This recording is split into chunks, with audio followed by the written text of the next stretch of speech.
Hi everybody, I'm Bill Sanders and this is Watch Art Sci, the art and science of watch collection. Today what I want to talk about is the Powermatic 80, and I also want to talk about sort of some conceptions we have of high horology. First of all, the Powermatic 80 has been around since I think 2012, 2013, sometime in that time period. And it was by Swatch. It was made by Swatch, and they put it into a number of their watches.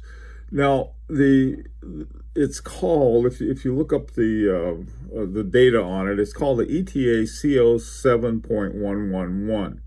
It originally was an ETA 2824. This is basically a modified 2824-2.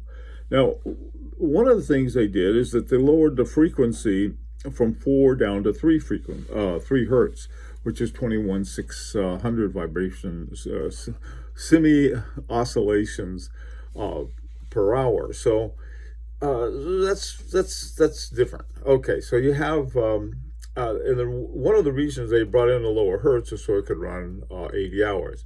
It's automatic, and it has the date, hours, minutes, and seconds. And one of the things that's important, it can be chronometer certified, COSC certified.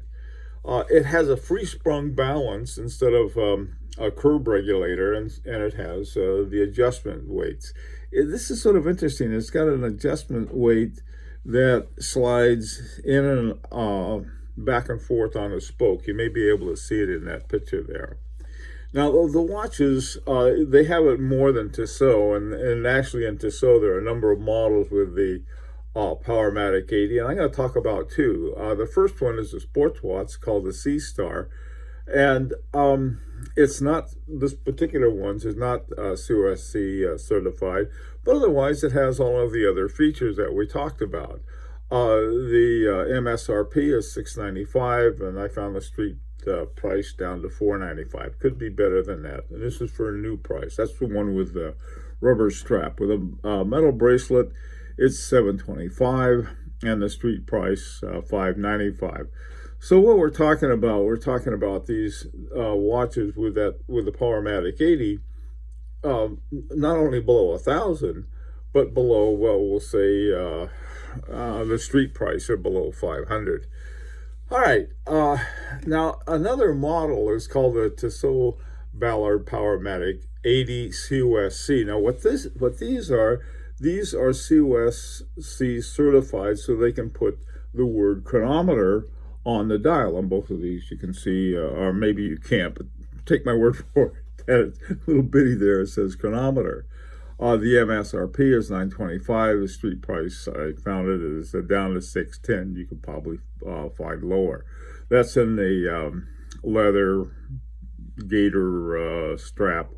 The bracelet, the one, if you want a metal bracelet, they're $975, or you can find them around $700 street price.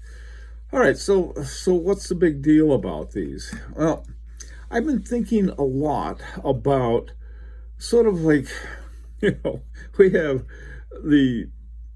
this organization that was set up by Richemont, Foundation de Horologie, for the high horology. And I've accepted it. I've even accepted and modified it.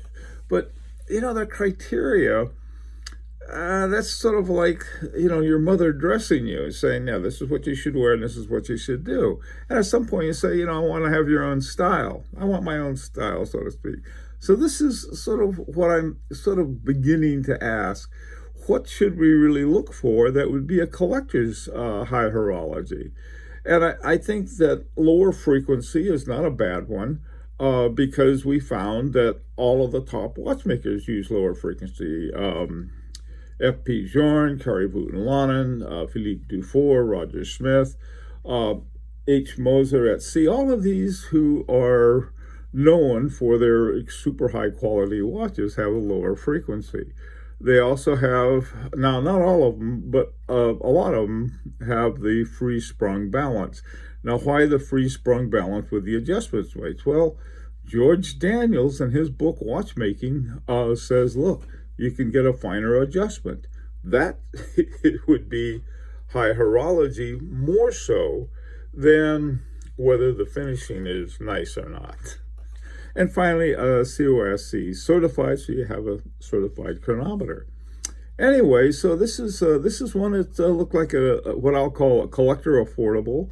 I'd like to hear your views on this and what you think. And like I said, there are a lot of other ones by Swatch that have this kind of movement in it. Maybe there's some other ones you know about that you'd like to share with us. Okay, till next time, this is Bill Sanders for Watch Outside, the Art and Science of Watch Collection.